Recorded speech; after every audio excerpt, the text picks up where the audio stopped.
Peggy 18.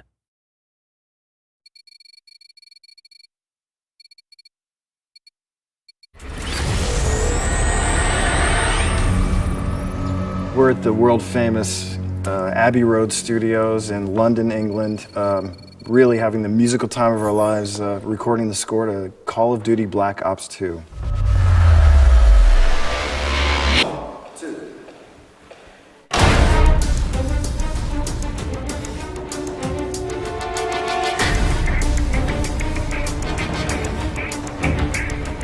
The amazing thing about Abbey Road is its history. You know, the Beatles recorded most of their catalog here. We're just so privileged to be recording Call of Duty in the same room as Star Wars, frankly. When I learned I won the audition, I think I jumped up and down about 50 times. It was an unbelievable feeling.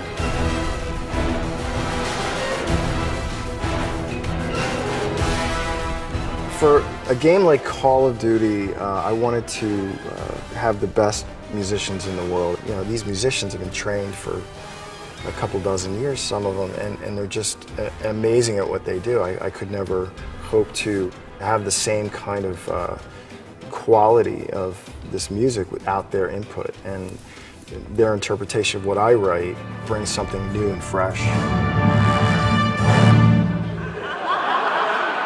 It's an honor to work with Jack.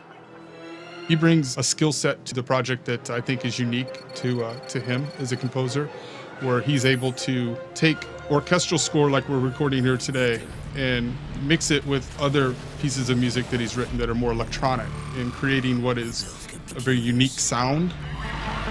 Robots. Whole unmanned armies, and no one ever asks.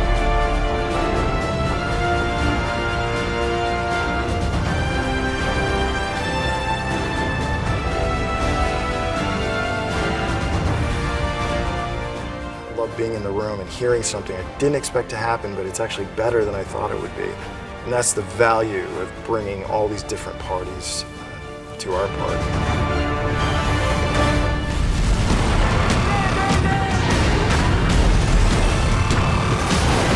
The game is set in two different time periods. One's in the future and one's in the 80s, back sort of in the Cold War. So we wanted to have two different musical directions for each time period.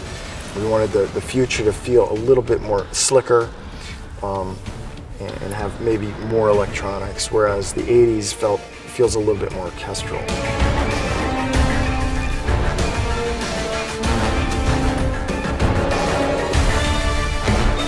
I think my favorite part of writing music for video games is that there's so much creativity. People are interested in what's new, and coming up with new sounds is part of the fun. And I want to keep doing that for as long as I can.